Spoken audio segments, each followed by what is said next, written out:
Andhra Pradesh assembly సభలు నేటి నుంచి ప్రారంభమయ్యాయి. ఇదే క్రమంలో ప్రధానంగా చూసుకుంటే ఉత్తరాంధ్రకు సంబంధించినటువంటి ఎన్నో ప్రాజెక్టులు, ఎన్నో నిధులు రావాల్సినటువంటి పరిస్థితి ఉంది.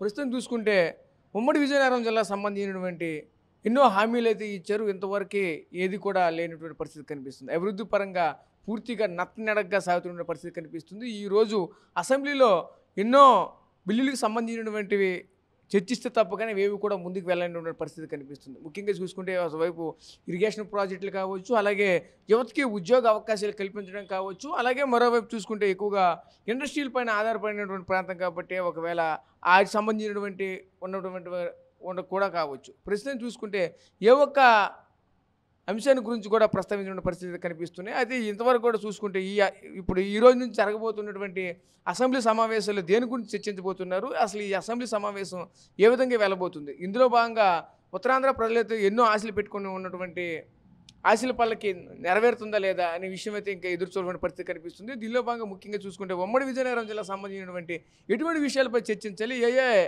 అంశాలు మనకి ప్రాధాన్యంగా తీసుకుంటే రానున్న రోజుల్లో అభివృద్ధి పదంలో ఉమ్మడి విజయనగరం జిల్లా ముందుకు వెళ్తుందనే విషయంపై మనతో పాటు మాట్లాడడానికి సిపిఎం జిల్లా కార్యదర్శి తమ్మినేని సూర్యాని గారు మనతో పాటు ఉన్నారు. ఆయనతో మాట్లాడి దీనికి సంబంధించిన మరిన్ని వివరాలు తెలుసుకునే ప్రయత్నం చేద్దాం. సార్ చెప్పండి సార్, ముఖ్యంగా చూసుకుంటే అసెంబ్లీ సమావేశాలు నేటి నుంచి జరుగుతున్నాయి. అయితే ఈ సమావేశాల్లో దేని గురించి ఎక్కువగా చర్చిస్తే మనకి ఎక్కువగా అభివృద్ధి పదంలో నడిచినటువంటి కార్యక్రమాలు జరుగుతూ ఉంటాయి. చూసుకుంటే మన జిల్లాలో ఇద్దరు మినిస్టర్లు ఉన్నారు, 9 మంది ఎమ్మెల్యేలు ఉన్నారు, అంతా కూడా కూటమి నాయకులే కనిపిస్తున్నారు. వీళ్ళందరి మాట కూడా ఒకేలా వెళ్తే ఏ విధంగా ఉండబోతుంది అంటారు, ఏంటిది? ముఖ్యంగా ఉమ్మడి విజయనగరం జిల్లాకి చాలా సమస్యలు ఉన్నాయి. ఎన్నికల ముందు అనేక హామీలు, వాగ్దానాలు ఇచ్చారు. మేము అధికారంలోకి వస్తే ఈ జిల్లాని అభివృద్ధి పదంలో నడుపుతామని చెప్పారు. ఈ రోజుకి సంవత్సరం అవుతుంది. ఈరోజు ప్రాజెక్టుల విషయంలో కానీ, ఇరిగేషన్ విషయంలో కానీ నత్తనడకంటే కనీసం నడక లేదు, దానికోసం ఆలోచన లేదు. కాబట్టి ఆ ఆలోచన ఇప్పటికైనా అసెంబ్లీలో చేస్తే మంచిది. ప్రధానంగా పరిశ్రమలు దాదాపు ఉన్న జూట్ రంగం కానీ, పెరియలిస్ ఇండస్ట్రీ కానీ అనేక పరిశ్రమలు, చిన్న పెద్ద అన్ని పరిశ్రమలు మూతపడిపోయాయి. ఒక్క పరిశ్రమ కూడా లైవ్గా లేదు. 50,000 మంది కార్మికులకి వేళ పనిపోయింది, వలసలు పోయిన పరిస్థితి వేళ మనం చూస్తున్నాం. దాంతోపాటు వ్యవసాయ కార్మికులు, వ్యవసాయ కూలీలు కూడా వలసలు పరిస్థితి. ఎందుకంటే ఇప్పటికీ కరువు కాటాలు వెంటాడుతున్నాయి. ఏదో వర్షం పడింది, ఏదో కొద్దిగా వచ్చింది తప్ప ప్రాజెక్టుల మీద అసలు దృష్టి పెట్టలే. తోటపల్లి చివరి కాలువలు, అటు గరిబడి ప్రాంతం కానీ, ఇటు ఈ ప్రాంతం కానీ, అటు ఆ చుట్టుపక్కల దానికున్న ఆ రేడియస్లో మనం చూసినప్పుడైతే చివరాఖరి దాకా నీరు వెళ్ళే పరిస్థితి లేదు, దానికి నిధులు కేటాయించిన పరిస్థితి లేదు, దానికి కాలువలు తవ్వించే పరిస్థితి లేదు. ఆ రకంగా దేని మీద కూడా శ్రద్ధ లేదు. వీళ్ళకి ఎంతసేపు కుర్చీలాట తప్ప ఈ జిల్లా అభివృద్ధి కోసం ఆలోచించలేదు. ఆ రోజు చెప్పారు ఈ జిల్లా ఇండస్ట్రీ పరంగా అభివృద్ధి చేయాలి, ఆడేవాళ్ళు మూయిస్తారు, మేము వస్తే తెరిపిస్తాం, మేము వస్తే చేస్తామని చెప్పారు. మరి చెప్పి ఇన్ని రోజులైంది, వీళ్ళకి ఇంకా తీరిక లేదా, లేకపోతే చేయాలని ఉద్దేశం లేదా అన్నది మనం అర్థం చేసుకోవాలి. ఈవేళ ఈ జిల్లా మంత్రి, చిన్న పెద్ద పరిశ్రమల మంత్రి దావోస్ వెళ్ళి మరి ఏం తీసుకొచ్చారో ఏమిటో మనకి సమాధానం చెప్పాల్సిన అవసరం ఉంది. అటువంటి చర్చ అక్కడ జరిపారా లేదా అది కూడా తెలియదు. మరి వీళ్ళ అసెంబ్లీలో కూడా ఏం చెప్తారో కూడా చూడాల్సిన అవసరం ఉంది.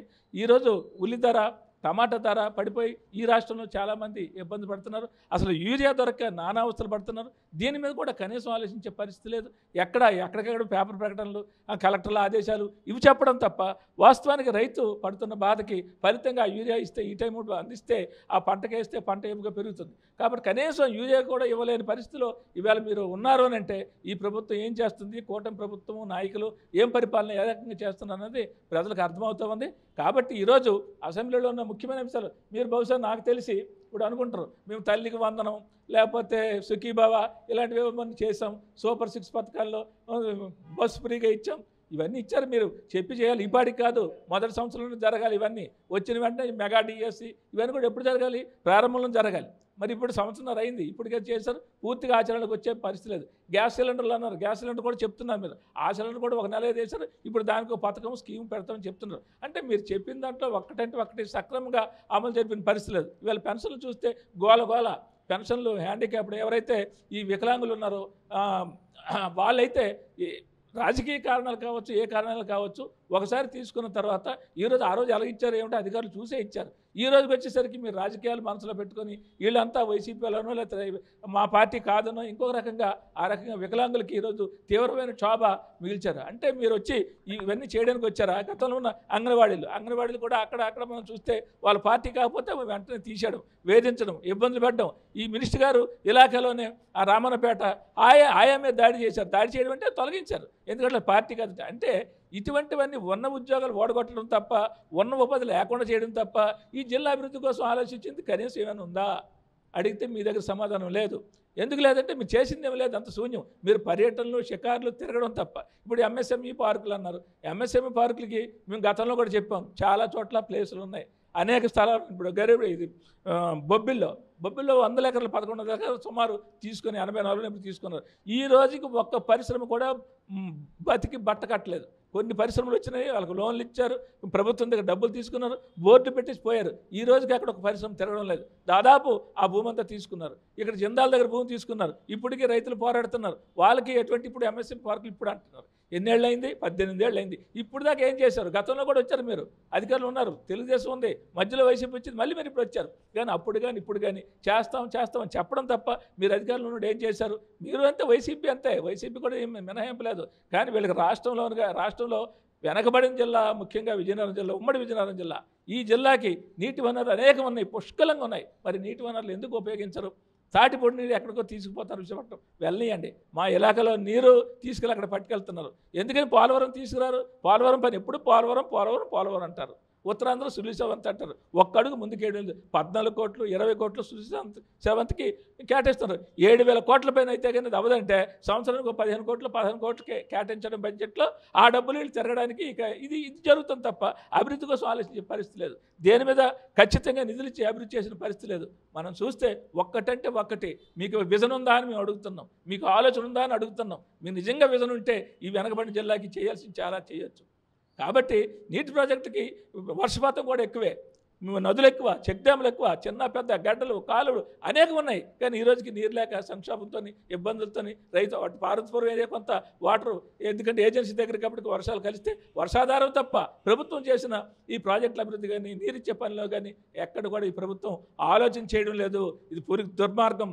కాబట్టి ఈరోజు ఏదో ఆ పథకం ఈ పథకం పథకాల పేర్లు చెప్పి గతంలో పథకాలు చేసేటైనా, పథకాలు చేస్తే ఉద్యోగాలు రావాలి, ఉపాధి ఉండాలి, ఉద్యోగాలు రావాలి. యువత నిర్వీర్యమైపోయింది. ఈరోజు యువతకి ఉద్యోగాలు, ఒక్క ఉద్యోగం రాలే. మెగా డిఎస్ ఇప్పుడు దగ్గర నడుస్తుంది, ఇంకా అది ఎప్పుడు అవుతుంది? దానికి ఎన్ని కొర్రీలు వేస్తారు, ఎన్ని అడ్డంకి పెడతారు? ఉద్యోగం వచ్చిన దగ్గరికి ఎవరికి గ్యారంటీ లేదు. అంటే యువత ఏమో ఇబ్బందులు పడుతున్నారు, చదువుకున్న మేధావులు ఇబ్బంది పడుతున్నారు. ఈరోజు పరిస్థితి ఇవాళ వైద్య కళాశాలలు ఉన్నాయి, రాష్ట్ర వ్యాప్తంగా 16 కళాశాలలు ప్రైవేట్ వాళ్ళకి ఇస్తారట. వీళ్ళు నిర్మలా సీతారామన్ కేంద్ర మంత్రి గారు చెప్తున్నారు, ప్రభుత్వంలో ఉన్న కంపెనీ ప్రభుత్వం దానికి ఉండడానికి లేదు, ప్రైవేట్ వాళ్ళకి ఇచ్చేయాలి. వీళ్ళ తాతగారి సొమ్మ, వీళ్ళ అబ్బగారి సొమ్మ, స్టీల్ ప్లాంట్ కానీ ప్రభుత్వ రంగం కానీ ప్రైవేట్ వాళ్ళకి ఇస్తారంటే వాళ్ళు మీకు బంధువులు, వాళ్ళు మీకు కమిషన్లు ఇస్తారు. అందుకని ఇవాళ ఆదానీలు, అంబానీలు వీళ్ళందరికీ కూడా మీరు అమ్ముడిపోయారు. అందుకని ప్రైవేట్ పరం అంటే ప్రైవేట్ పరంలో ఎక్కడైనా ఉద్యోగాలు, ఎక్కడైనా ఉపాధి జరిగిందా? నెహ్రూ ఆ రోజు తీసుకొచ్చిన కంపెనీలు ప్రభుత్వ రంగాలు తేవాలేలు అన్నారు. ఆ రంగాల్లోనే దేశానికి అభివృద్ధి అన్నారు, రాష్ట్రాలకు అభివృద్ధి అన్నారు. ఈరోజు ప్రైవేట్ పరం అయితే వాడి లాభం తప్ప ప్రజల సుఖము, ప్రజల లాభము, ప్రజల సంక్షేమం చూడరు, వ్యాపారం చేసుకుంటారు. ఇప్పుడు వేలాది మంది ఉన్న కంపెనీల్లో, ఫ్యాక్టరీలో యంత్రాలు తీసుకొచ్చి మొత్తం కార్మికులు బయటకు నెట్టేస్తున్నారు. కాబట్టి ఆ రకంగా నెట్టేయడంతో ఉపాధి ఎక్కడ ఉంటుంది? ఉపాధి ఉండదు. అందుకని మీరు అభివృద్ధి మాట మీరు చెప్తున్నారే, అభివృద్ధి అంటే ఉపాధి ఉండాలంటే పరిశ్రమలు ఉండాలి, నీటి వనరులు అభివృద్ధి అవ్వాలి, చేతిలో డబ్బులు ఉండాలి, డబ్బులు వస్తే కొనుగోలు శక్తి పెరిగితే అభివృద్ధి. ఉపాధి లేదు, ఉద్యోగమే లేదు, కంపెనీలే లేవు, ఎక్కడ నీటి ప్రాజెక్టులు లేవు, ఏమీ లేవు. ఈ 2 నెలలు ఈ జిల్లాలో చూస్తే అంతా చాలా అధ్వానం. వీళ్ళ గిరిజనుల బ్రతుకులు చాలా దుర్భరంగా ఉన్నాయి.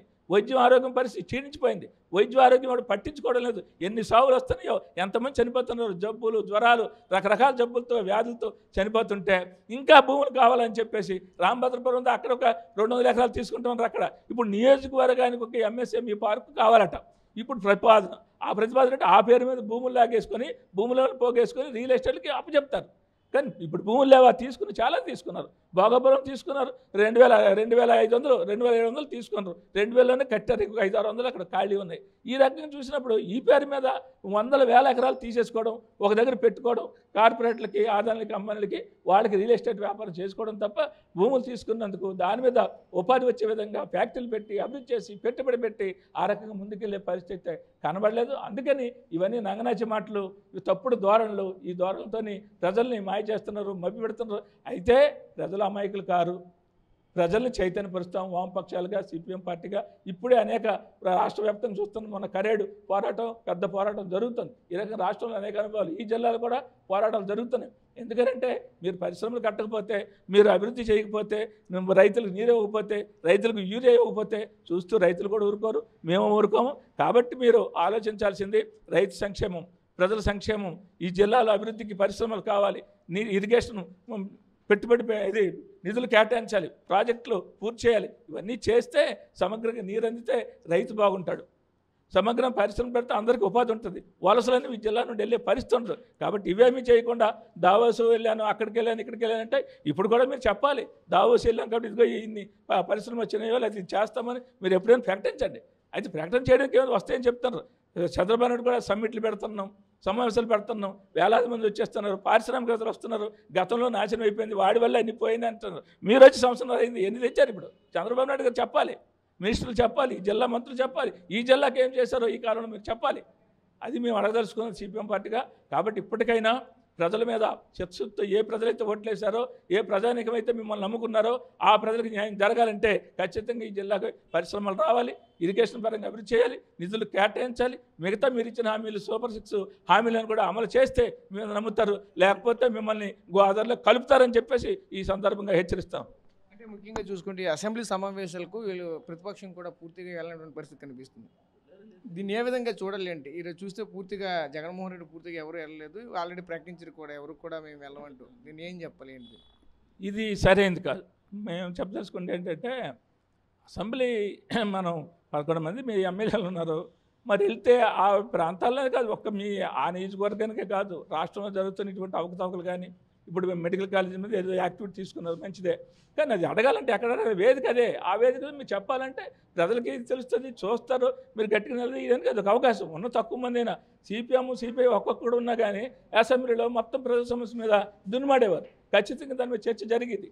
ఈరోజు అటువంటి అవకాశాన్ని జగన్మోహన్ రెడ్డి గారు తీసుకోవాలి. వెళ్ళకపోతే అది ప్రజలకు నష్టం, మీకు మంచిది కాదు. ఎందుకంటే మీరు అడిగితే వాళ్ళు చేస్తారో సంగతి. మీరు అడిగారు మా కోసం, వైసీపీ అడిగిందని ప్రజలు అనుకుంటారు. అది మీరు వెళ్లకుండా మీ ప్రజాస్వామ్యం హక్కు అది, మీరు వెళ్ళాలి. ప్రజలు ఓట్లేశారు, ప్రజలు జీతం ఇస్తారు, జీతం తీసుకుంటారు. ఇంటి దగ్గర ఉన్న సరైనది కాదు. కాబట్టి ఇప్పటికైనా అయితే నేను చెప్పేంత కాకపోవచ్చు కానీ మరి ప్రతిపక్షాలు అన్నవి ఖచ్చితంగా ఈ వేదికను ఉపయోగించుకొని ప్రజల సమస్యని ప్రతిబింబించే విధంగా అక్కడ మనం మాట తీరు ఉండాలి. అది కాకుండా మేము వెళ్ళామని చెప్పేసి అలిగితే ప్రజలకు నష్టం, మీకు నష్టం లాభం తర్వాత సంగతి. ప్రజలకు నష్టం. ప్రధాన ప్రతిపక్షం ఖచ్చితంగా ఈ విషయాల మీద ఈ జిల్లా కాదు రాష్ట్ర వ్యాప్తంగా అనేక సమస్యలు ఉన్నాయి, అనేక సమస్యలు వెంటాడుతున్నాయి. ఇది మంచి అవకాశం. ఈ అవకాశాన్ని కూడా ఉపయోగించుకొని ప్రతిపక్షాలన్నీ కూడా ఆ విధంగా మాట్లాడితే వెళ్తే ఉపయోగం తప్ప దాని మీద అలిగి ఇంట్లో కూర్చుంటే దానివల్ల ఏం ప్రయోజనం ఉండదని చెప్పేసి నాకున్న అభిప్రాయం. అంటే వాళ్ళు చెప్తున్నారు, ఆల్రెడీ కూటమి నాయకులు కూడా చెప్తున్నారు, మీకు ప్రతిపక్ష హోదా అయితే ఏమో వచ్చి కూర్చోండి అని పిలుస్తున్నారు. ఈరోజు చూసుకుంటే వైపు అయ్యన్పాత్రుడు గారు స్పీకర్గా ఉన్నప్పుడు అయ్యన్పాత్రుడు గారు కావచ్చు, అలాగే మంత్రులు కూడా పలువురు కూడా ఆల్రెడీ ఇప్పటికే జగన్మోహన్ రెడ్డిని అలాగే వైసీపీ నాయకులు అందరూ కూడా పిలుస్తున్నారు. వీళ్ళందరూ వెళ్ళట్లేదు. దీన్ని ఏ విధంగా చూడాలి? అదే ఇప్పుడు ప్రెస్టేజ్కి పోయి లేకపోతే ఈగోలకి వెళ్ళిపోయి నేను వెళ్ళను, నేను రాను అంటే మేమంటుంది వాళ్ళ కోసం కాదు, మీరు ప్రజల కోసం. ప్రజలు అనుకున్నారు మిమ్మల్ని, ప్రజల కోసం, ప్రజల వైపు నుంచి ఆలోచించండి. అంతేగాని అయ్యన్న పాత్రలు చెప్పినా ఇంకోటి చెప్పినా ఎవరు చెప్పినా వాళ్ళు రమ్మని పిలిచినా పిలకపోయినా వెళ్ళాలి, పిలిచినా వెళ్ళాలి. కాబట్టి వెళ్ళకుండా ఉండడం సరైనది కాదు. ఎందుకనంటే ఇదే వేదిక ఇదే. కాబట్టి ఈ వేదికలో మనం వెళ్ళే హక్కు మనకు ఉంది. వెళ్ళి మనం చెప్పాలి తప్ప ఇక్కడ ఉండిపోతే ఏం ప్రయోజనం ఉండదు. అది ఏకపక్షంగా ఎవడో రాలేదు, నీకు దమ్ము ఉందా, నీకు ధైర్యం ఉందా, నీకు దమ్ము లేదు అనేసి ఆయన అంటాడు. దమ్ము లేకపోవడం ఏంటి? ఇప్పుడు నేను చెప్పిన అంశాలన్నీ ఉన్నాయి, దీని మీద అడగొచ్చు కదా వెళ్ళి. దమ్ము లేకపోవడం ఏంటి? ఆయన చెప్పాలి, ఆన్సర్ చేయాలా. మీరు వెళ్తే మీరెందుకు వెనక్కి తగ్గాలి? ప్రతిపక్షం ఎందుకైనా వెనక్కి తగ్గాలి? వెనక్కి తగ్గడం అనేది ప్రజలకు నష్టం. సో చూసాం కదా, ముఖ్యంగా చూసుకుంటే ఏదైతే ఉమ్మడి విజయనగరం జిల్లాకు సంబంధించినటువంటి ఎన్నో పలు ప్రాజెక్టులు అయితే మాత్రం పూర్తిగా నత్తనడగా కాకుండా పూర్తిగా కుదురు పడిపోయి అసలు ఏది కూడా ముందుకు వెళ్ళినటువంటి పరిస్థితి. దీనిపైన ప్రత్యేకంగా అసెంబ్లీలో చర్చ జరిగితే తప్ప కానీ ఇదంతా కూడా అభివృద్ధి చెందిన పరిస్థితి కనిపిస్తుంది. యువతకి ఇచ్చిన హామీలు కావచ్చు, ఇండస్ట్రియల్ పరంగా కావచ్చు, అలాగే వలసల పరంగా కావచ్చు, ఇవన్నిటి కూడా పూర్తిగా సమగ్ర చర్చ జరిగితే తప్ప కానీ అప్పటికి కూడా అభివృద్ధి అంటే కూడా ఎక్కడ జరుగుతుంది. అలాగే స్థానికంగా ఉన్న మంత్రి దావోస్ నుంచి ఏమేమి తీసుకొస్తున్నారో విషయాలపైన కూడా సమగ్రంగా తీసుకురావాలి. సంవత్సరం అయినప్పటికీ కూటమి ప్రభుత్వం ఏర్పడి సంవత్సరం అయినప్పటికీ కూడా ఇంతవరకు కూడా విజయనగరం జిల్లా చేసిందంటూ ఏమీ లేదంటూ కూడా చెప్పుకొస్తున్న పరిస్థితి కనిపిస్తుంది. అదేవిధంగా ప్రజల నుంచి భూములు అయితే సేకరిస్తున్నారు, అదంతా కూడా ఒక రియల్ ఎస్టేట్గా మార్చుకోవడానికి చేస్తున్నారు తప్పని చేసేది ఏమీ లేదంటూ కూడా చెప్పుకొస్తున్న పరిస్థితి కనిపిస్తుంది. అదేవిధంగా అసెంబ్లీ సమావేశాలు వీళ్ళు ప్రతిపక్షంగా ఉన్నటువంటి ఎవరైతే వైసీపీ నేతలు కూడా కంపల్సరీగా వెళ్తే ఎందుకంటే ఒక సిపిఐ వామపక్షాలు కూడా ఒక్కరునే చాలు మొత్తం అందరినీ కూడా ప్రశ్నించే హక్కు అయితే ప్రతి ఒక్కరు కూడా ఉంటుంది. ఇదే క్రమంలో మీరు కూడా వాళ్ళు ప్రశ్నించాలి, మీకు వాళ్ళు సమాధానాలు చెప్తారు. అంతే తప్పని ఈరోజు ఈ విధంగా పూర్తిగా అసెంబ్లీ డుమ్మి కొట్టే పద్ధతి అయితే కరెక్ట్ కాదంటూ కూడా మరోవైపు చెప్పుకొస్తున్న పరిస్థితులు కనిపిస్తున్నాయి. కెమెరా పర్సన్ నాయుడుతో రాజేష్, RTV, విజయనగరం నుంచి. తెలుగులో న్యూస్ కి ఫాస్టెస్ట్ యాప్ ఇప్పుడు టోటల్లీ న్యూ అవతార్లో జస్ట్ 5 సెకండ్స్ లో కంప్లీట్ న్యూస్. సోషల్ మీడియాలో ట్రెండ్స్ కి one stop solution. Live TV app voice search option తో ఇప్పుడే డౌన్లోడ్ చేయండి లేదా అప్డేట్ అయిపోండి. యాప్ లింక్ డిస్క్రిప్షన్ లో ఉంది.